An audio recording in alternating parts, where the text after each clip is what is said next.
I'm Aaron, and thanks for joining us for this episode of KSAX-TV.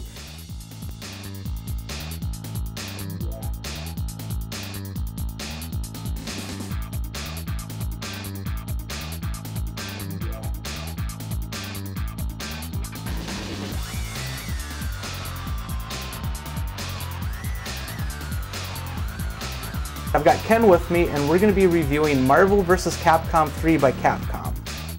So Ken, what did you think of it? Well, I'm a big fan of fighting games. Yep. I think it's probably my favorite genre that I've played. It might have been one of the first games I got back from my PlayStation back when I got it way many years ago.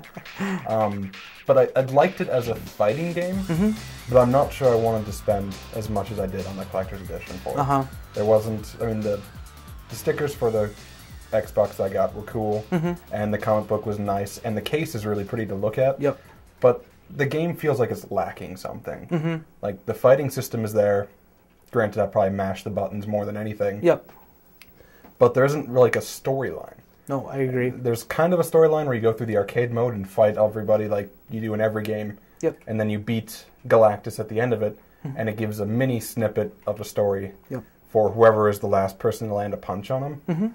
But that's it. Like, I was expecting more of a storyline per character, like I've played in other games, and this just seemed to be missing it. Yeah, I agree. Another thing, I like the game, but you know, it seemed like it was lacking because you just get the arcade mode, you get online mode, and then there's a training, and then a mission mode. Yeah, mission and a versus. And a versus, yep. And the mission mode, I was expecting more. You know, I was thinking That's mission. What I was thinking the storyline was going to be in. But it was a lot like, I don't know if you've played Street Fighter 4, but it was a lot like the Street Fighter 4 Trials, where you just basically learn how to use each character. And I was a little disappointed in that. I was hoping it would be more, you know, missions. You'd have other things to accomplish. Yeah, I was hoping it'd be like the Warrior Maker in Soul Calibur 4, I think it is, where it's you go from place to place fighting a person with an actual storyline. Like there was something driving you to do this instead of just hitting people because it's fun to hit people. Yep, I agree with that, yeah. And if I want to learn, instead of the training thing, which I guess it's nice to have the training thing, but if I wanted to learn each character's moves, I'd open up the move guide and just check that out. Yep. One thing I really did like was the backgrounds. The backgrounds are really cool. One of my favorite ones, I'm a huge Ghosts and Goblins fan, and I just love the Ghosts and Goblins background. You know, and as you're fighting, you're on like a movable platform, and as you're fighting, the background scrolling.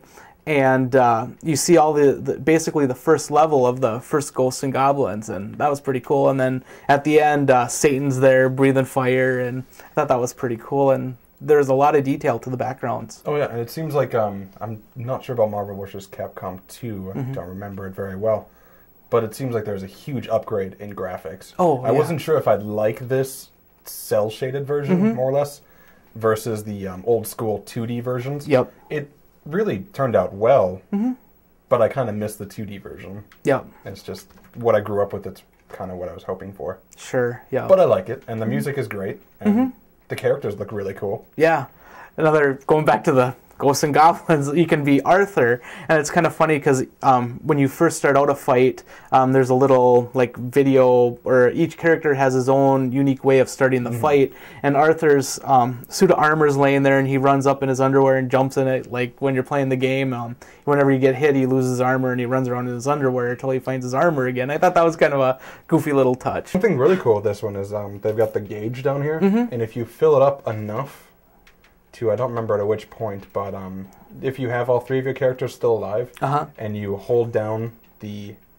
That's something I wanted to mention. No double dash when I hit the arrow or the keys over.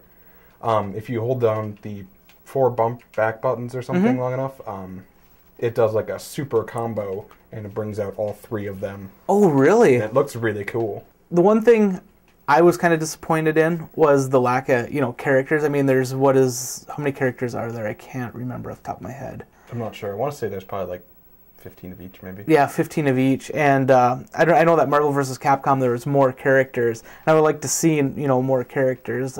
Yeah, both companies have really extensive character rosters to pick from. I'm not sure why it seems so limited. I know in this one versus the old ones, they had Venom. Which is one of my big-time favorite characters from Marvel, and I was very upset to not see him in this. And I'm not sure why they cut him out, but Marvel, you need to make a DLC with him in it. Yep, I heard there's rumors he might be in it, but I don't know. Can't promise.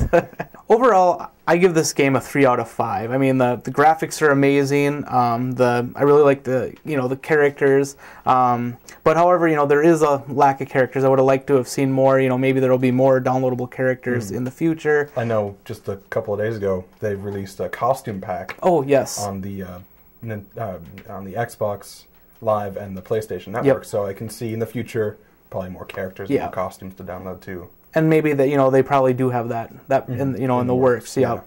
And I'd say lack of story is why I give it a 3. What about you? Yeah, I got to agree. I'd give it a 3, 3.5 out of 5 because mostly for me it's the lack of story. I really wanted more things to do with it. I was really hoping there'd be more, but I got to give it a 3 out of 5 and say rent it, maybe buy it used, but I don't know if I'd pay the whole $60 to get it. Yeah, yep, I agree. Thanks for watching this episode of KSAX-TEG. Don't forget to rate, comment, and subscribe.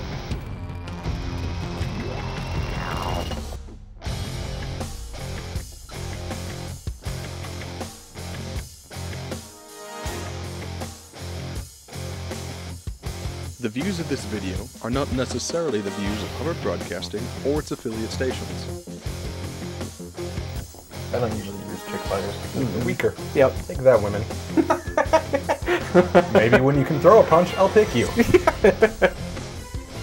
KSAX-TEG is brought to you by Guerrilla Games and St. Cloud, and by Play and Trade and Baxter.